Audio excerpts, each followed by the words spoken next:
In a somewhat surprising and what almost feels like a spur-of-the-moment announcement, Rage Against the Machine has apparently decided to call it quits again, at least according to a new social media post from drummer Brad Wilk. Let's discuss.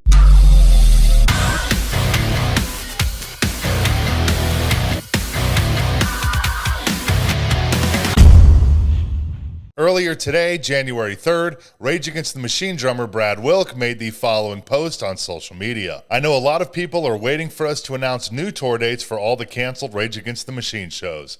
I don't want to string people or myself along any further. So while there has been some communication that this may be happening in the future, I want to let you know that Rage Against the Machine, Tim, Zack, Tom, and I will not be touring or playing live again.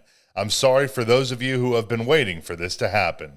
I really wish it was. At this time, there has been no statement from any other member of the band individually or from Rage Against the Machine as a whole. What's interesting about Wilk's statement, though, is towards the end of it when he says he's sorry for everyone that was waiting for this to happen and then closes by saying, I really wish it was. Not to mention earlier in the statement, he says, I don't want to string people or myself along any further. Now, look, I'm just spitballing here, but to me, this does not seem to be a unanimous group decision to end the band. Clearly, there's something going on in that camp, and given their sort of tumultuous history, who really knows what's ever going on with that band? And there's always seemed to be sort of a disconnect between frontman Zack de la Rocha and the rest of the band.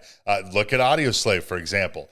The entire Rage Against the Machine lineup with a different singer. Same thing with Alter Bridge and Creed. Of course, though, their reunion, which was announced in November of 2019, after almost a decade. I believe their last show prior to reforming was in 2011. But this reunion has been completely plagued from the very start. After days of heavy speculation back in November of 2019, the band finally announced what would be their first live shows in 9 years, excluding, of course, Prophets of Rage.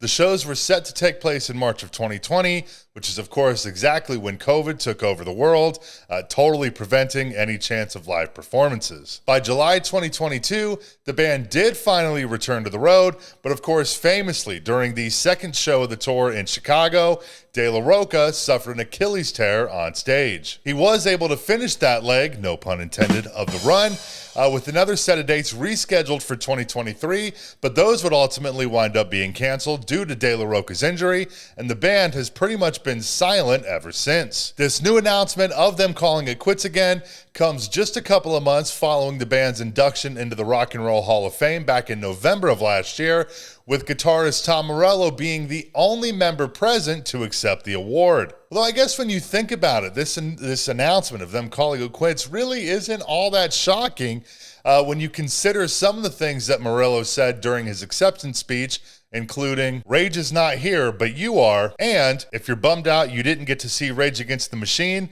then form your own band and let's hear what you have to say. Another thing that could potentially play a role in Rage disbanding this time could be bassist Tim Commerford's diagnosis with prostate cancer, which he revealed at the end of 2022. A real quick sidebar about Tim Commerford: when discussing the possibility of being inducted into the Rock and Roll Hall of Fame with Rolling Stone back in 2015, he hilariously noted, if Rage gets inducted into the Rock and Roll Hall of Fame, it'll be interesting to see who shows up. I think it's pretty obvious. I think there's somebody who's going to show up and somebody who's not going to show up, and maybe somebody who's going to show up with an enema filled with food coloring and shit all over the red carpet. It'll certainly be interesting to see how this whole thing plays out, or if any of the other band members make a statement of their own, or maybe an official statement through the band's proper channels, but I don't know. Who the hell knows? Nobody ever seems to know what the hell is going on in the world of Rage Against the Machine. All right, though, I gotta run. My fiance is waiting to perform her pistol grip pump on me, so I gotta go.